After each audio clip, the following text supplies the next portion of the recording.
these are not sprints; they're marathons, and that kind of persistence needs to be there. And persistence without nutrition, without nourishment, without replenishing, without pause, it just you start like crippling yourself, and when you see you're not as effective as you could be, and you end up not feeling happy. And I will tell you, I don't think we're going to create a new paradigm in this world from unhappy places.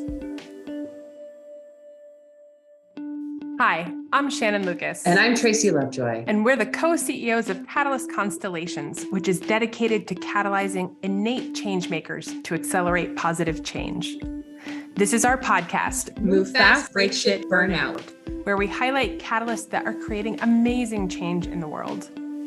In this season of the podcast, we are diving deep into the skills that make catalysts successful. And I'm so thrilled today to be reconnected with Marilia Bezerra. She leads the development and implementation of the IKEA Foundation's global strategy. She's responsible for the end-to-end grant-making process, setting up the foundation's vision, and providing strategic guidance for the organization. Before IKEA Foundation, she served as the co-executive director at Synergos, leading the organization's strategy and managing a global community of leading philanthropic families and social investors. Prior to Synergos, she was the founding managing partner of CARE Enterprises, Inc., a for-profit subsidiary of CARE, focused on creating gender justice through impact investment. And I'd be remiss if I didn't point out that one of her career highlights was her time as a member of the leadership team at the Clinton Global Initiative. During her first 5 years working with President Clinton, she took a central role in building the organization from its startup phase to the successful Catalyst for Action and global convening body it became. Welcome. It's so good to reconnect. So good to be with you, Shannon. Thank you for the invitation. What an amazing journey you've been on since we connected way back in the days. Yeah, for sure. What an adventure. An adventure, totally. Well, I mean, I'd love to just jump right in and understand, sort of hearing how you relate to the concept of catalyst. I have for my entire career related to the concept of catalyst. And I think, I've had nicknames like the glue or the shaker. I really had these roles where there was a lot of energy already in the system, and I figured out ways how to move it, to channel it, to get it to, a desirable final state. So in that sense, I do really feel like I've been playing with being a catalyst for a long time. And it sounds like from your resume that connects with sort of being the starter or the igniter of different things. Yeah, and I think it's really, I mean, I'm driven to work with communities, right? So at CGI, we manage the community of leaders. At Synergos, we also manage the community of philanthropists, and now at IKEA with our community of partners. So to me, there's a bit about it that's about enabling. So sensing really where is change likely to emerge, and what does it need in order to emerge quicker, faster. I mean, there's definitely a sense of urgency from all of us, right? Given all that, the poly crisis. And so there's a bit of sensing and then a bit of connecting, making sure that you are listening and then connecting with your partners, with your stakeholders, whoever you're going to get together with to create some systemic change. And from there, this kind of aligning our assets, our brains, our emotions, our ideas, our financial assets in some cases, and getting things moving. Yeah, I love that. The recognition that we'll do more together than alone, for sure. All right, so tell us one or two of the skills. I mean, obviously, you've been listening to that bio again, you've been incredibly successful. So what are one of the two essential skills that have made you successful, and maybe some stories about how they've helped you, or maybe there were times that you failed because you didn't have those skills that you'd like to share with the up and coming catalysts? Yeah, I think I want to start with failure because we learned so much from it. Yeah. when you invited me to come and speak, I went and did what everybody does, and I Googled the word catalyst, right? And I went to the definition of what a catalytic element is in chemistry, which I thought was so cool. Because a catalytic element is something you put in a reaction, so that has already two other elements there at least, and you accelerate it. But you do that without consuming yourself. So a catalytic element in chemistry gets in, influences, improves something, a reaction, without consuming itself. And that bit I had been missing for the longest time. Well, I mean, not completely, right? Because I'm still here and I'm thriving, but it's so easy to forget that your healthy, your healthy engagement. The self-care bit is so essential to your ability to move things.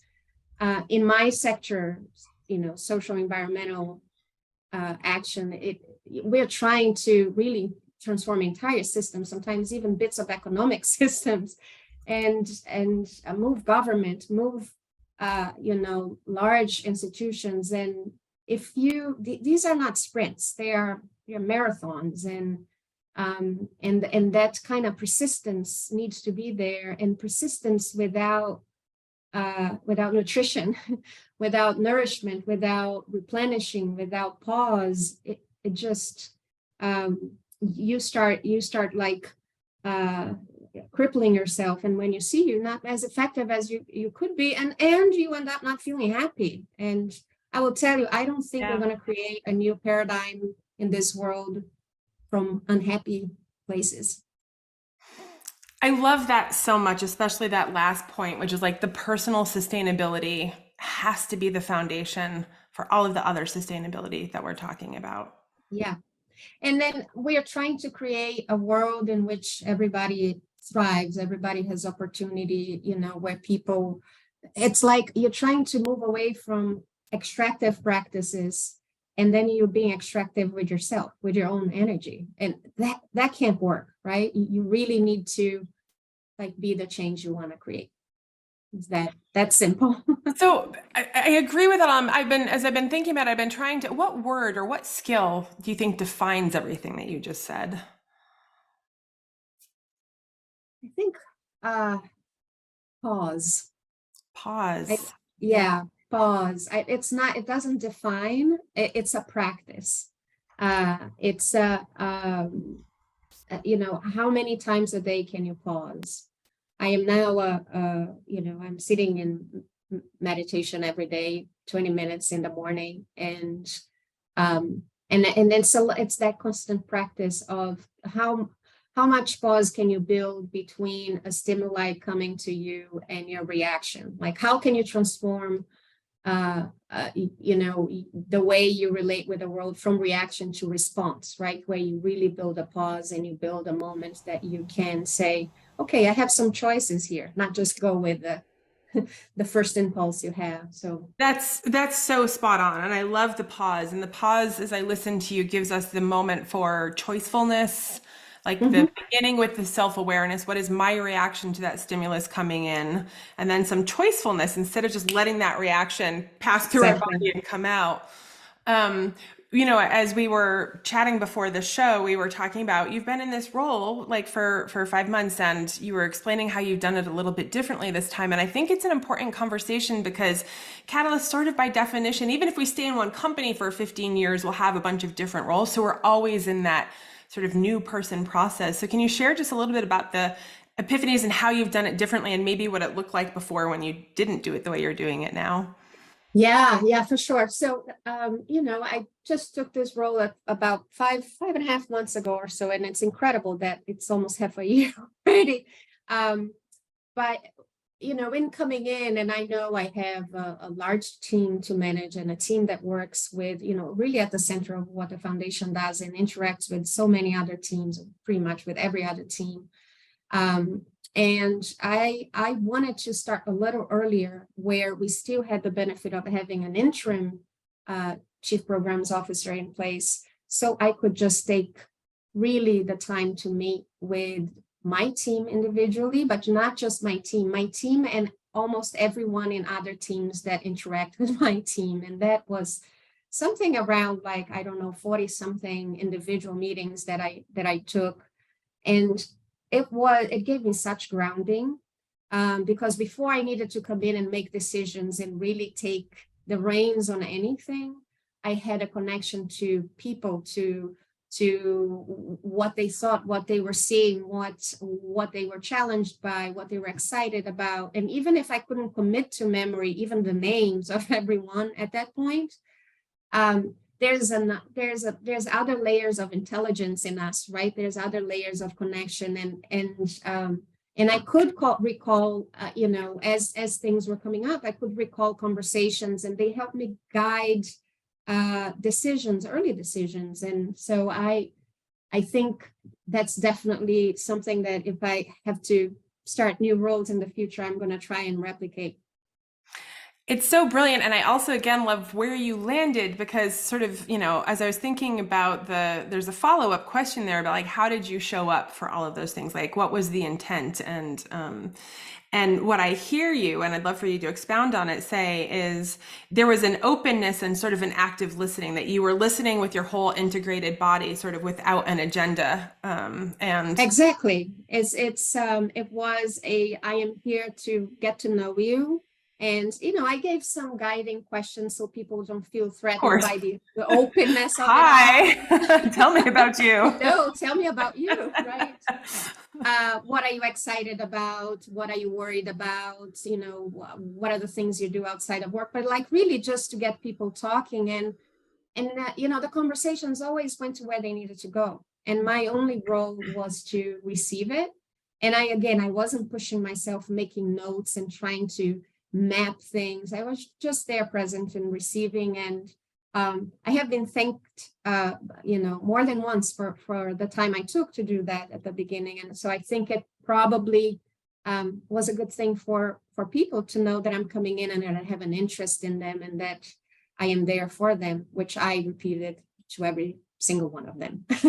Right. And it has to be, that part has to be so genuine. And because a lot of times catalysts will come in with their own vision. And one of the tools we talk about is going on a listening tour, but you can't go on a listening tour with your thing like ready, like I'm here to listen, but the openness.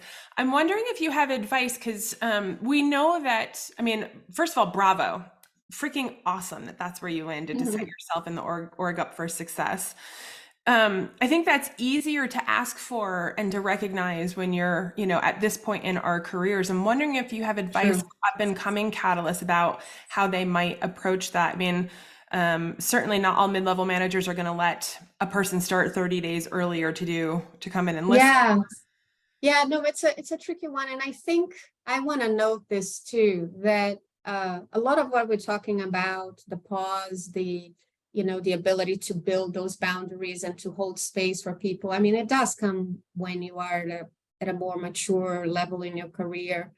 But still, I think that there's an invitation there for even if you're starting to start practicing building those boundaries, right? And creating those spaces for conversations that if all you do is respond to the needs in the role, all you're going to get is the same, right? So if you try and build some spaces where you can have conversation, where you can set expectations with your supervisor and say, even if you can carve a little bit of time to be an inquiry, and to be designing a little bit more how you engage with your role.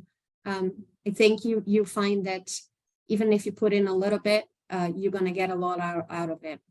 It's a great framing. And what we talk about with Catalyst is, so, the title of the book, Move Fast, Break Shit, Burnout, is our default position, way of operating in the world if we don't have that intentionality. Yeah. And I love where you landed, because that's what we're trying to communicate, is even just a little pause, a little bit of intentionality as we go through the process can have massive, massive payoff. So yeah, and if you can do it on the scale that you're doing, even more game changing. All right, so we have pause as one skill. Is there another skill that you want to share? Well, there are many. But I'm going to pick, one that you just made me think of, which is self-awareness. Is like pay attention to your own reaction to things. Pay attention so you can recognize when you're on autopilot and you're just responding to things out of anxiety and and worried about how is this going to look, and and we all live and inhabit those spaces. Doesn't matter where you are with your career. I still have those days, right? But if you're aware of them, and you can recognize them, maybe you can sit a little bit outside of it and make some choices about how you want to react, right? So again, the pause and the self-awareness kind of come together in this play, and so I think that's another really important one. And at least for me personally, the upward spiral that creates, because those two things aren't easy in the rush of life, but it goes back to your little steps. Little pauses lead to a little bit more self-awareness. More self-awareness leads to the recognition more quickly that you need the pause, that then comes back and gives you the space for the self-awareness. I heard you mention that you maybe meditate. Are there other tools that you have to develop that skill of self-awareness? Yes, I mean, I do my morning meditation, but I do some funny things that are unusual and that sometimes put me in my body. Or so I joke with my teams that if you see that I'm walking in the office barefoot, is because it helps me ground. I will take my shoes off and put my feet on the ground. Sometimes just moving away from the computer, literally, like if you're starting to feel your emotions are coming up and you're getting, and this rule I've had for a long time, if you really think you're going to scream at someone on the computer with your fingers, just move away from it. Like hands up, move away, take a walk. You're never going to have a worse outcome if you do that, right? So that's good practice too. Awesome. Those are super tangible, super helpful, something that everyone can do, right? Yeah, and it's the small stuff. We keep thinking about like big changes and you have to do years of therapy and you have to go to retreats and climb mountains and all of that. Yes, those are great too. I've done them. But it's actually, to me, it's the small steps of the practice, the constant practice of pause and reflection and breath and feet on the ground. It's so funny when I facilitate workshops, I always do some kind of arrival thing, and it's usually just breathing. And the number of people who have come up to me over the years and been like, I've forgotten to breathe. Like, right? It's so crazy. Yeah. So what are your biggest challenges as a Catalyst leader then? I think right now, my biggest challenge is a shared challenge, which is we are leading people through very uncertain, fragile, unstable, risky, fearful times. And the speed of the way in which the structures we took for granted and knew as stable are just getting more and more fragmented, right? Our economies and polarization in politics and all of that. So the speed of that change is really unsettling. So how to be with people in a way that both holds the urgency of the moment. We're talking about Paris Agreement, 1.5 degrees. We need to stay with it. We need, a transition to net zero. We need people to be safe and be able to provide for themselves. And so we must hold that the gravity of the moment. And a sense of urgency to be present and transform this. But at the same time, we have to do it again from a place that it's not, we can't do it in a state of despair, right? If we despair, we lost the game. So how might I be as a person in a community of change makers? How might I be as a supervisor of people? How might I be as a colleague in a way that holds both that sense of urgency and some stillness in this chaos? So kind of how can we learn collectively how to rest in motion, because the motion is not going to stop for a while, right? Yeah, you just blew my mind. How can we learn to lead through rest in motion is probably the title of this podcast, I'm going to guess, because it's such a great synthesis. And so how are you doing that? I mean, and just a recognition as a leader, like you're holding a lot of the emotional labor with that recognition. That's a lot to put on a leader's shoulders. How do you do that? I have a lot of support. I am the most supported I've ever been in my life right now. I think I have a great life partner. I have great partners at work. I have a great community of friends that I know I can call anytime, day or night, and they'll be there for me. Like I cannot even begin to imagine doing this alone. We can't. It's not possible. So that recognition of this is a collective mission. It's a shared mission. A little bit of taking away this narrative around the protagonism also can be challenged a little bit. It's like a more of a collective take on how we're going to cross this moment in humanity is only going to serve us, right? So I'm going to do it by being with people.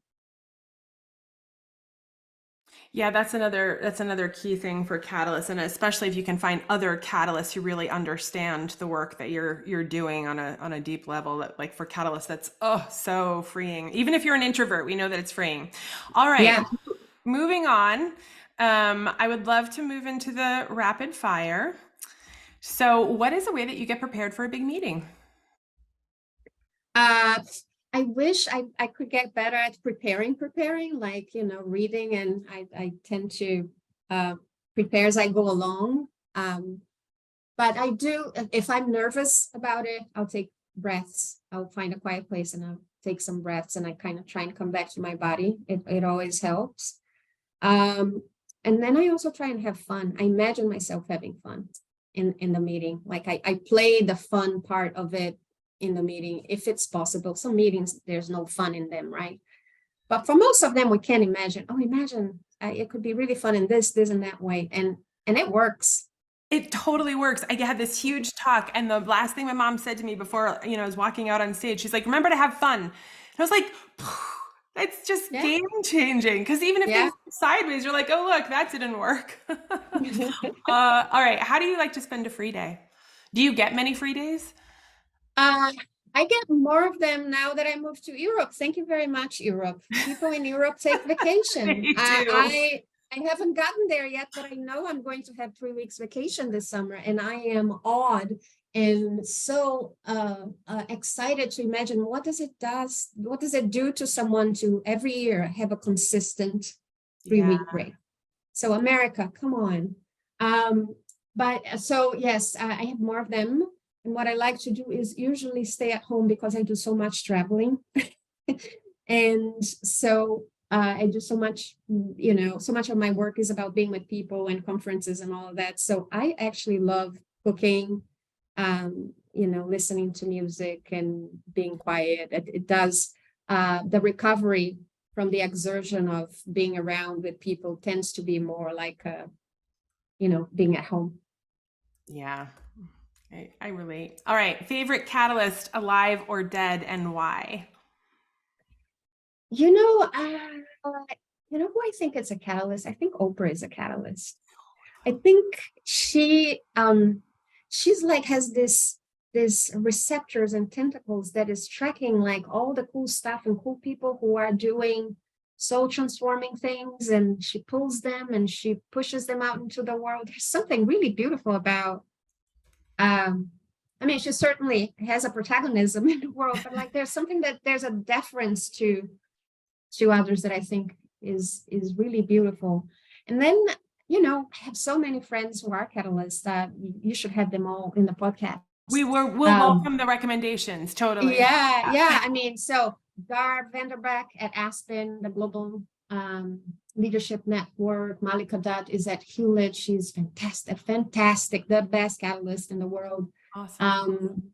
So many people in our sector tend to be catalysts because we have this commitment to changing things, and I guess it it just attracts us, right? It does. Changing the world. And the flip side is not only does it attract us, but we're comfortable enough. I want to say it that way. We're comfortable enough walking into places where there isn't a playbook, right? Yeah. And that risk doesn't seem risky to us, because the bigger risk is we see the big picture. And if someone isn't doing that work, we're kind of screwed. So yes, love intros to all of those amazing people to get the learnings from them. Do you have a call to action for people? Yeah, slow down. Mm-hmm. You know, the when I talked about that urgency and stillness, the urgency is easy to jump on that boat and go down river with the urgency. It's there, it's available. We are all living that existential dread. So I think the trick is to balance it with the slowing down. I love that. And I love the river metaphor. Like, you can stand before the river and because if you get in it, you're going to be taken down so fast. Yeah. So I love that. Marilia, thank you so much for joining us today. Such a pleasure. So fun. So fun. And to our listeners, thanks for listening. If you'd like to learn more about how to accelerate your positive change, go to our website at catalystconstellations.com. And of course, be sure to check out the book, Move Fast, Break Shit, Burn Out. If you have other catalysts in your life, hit the share button and send a link their way. Thank you.